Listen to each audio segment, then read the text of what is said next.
With the help of AVL DiTest's e-mobility diagnostic tools, we were able to fully repair the defective battery, finding and replacing the defect battery module and resealing the battery block so that it could now be reinstalled into the vehicle.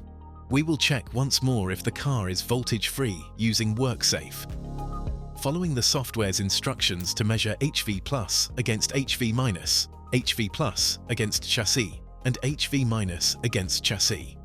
To guarantee the readiness of the vehicle insulation monitoring system and to trigger the internal fuse in the HV system in the event of an insulation fault, the reconnection must be verified.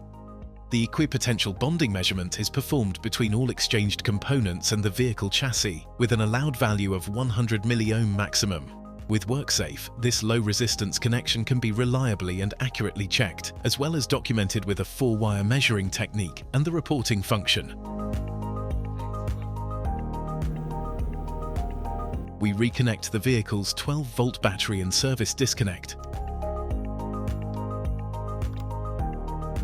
Before handing over to the customer, we evaluate the success of the repair, clear and read out the error codes using AVL DiTEST diagnostic software to ensure no new faults.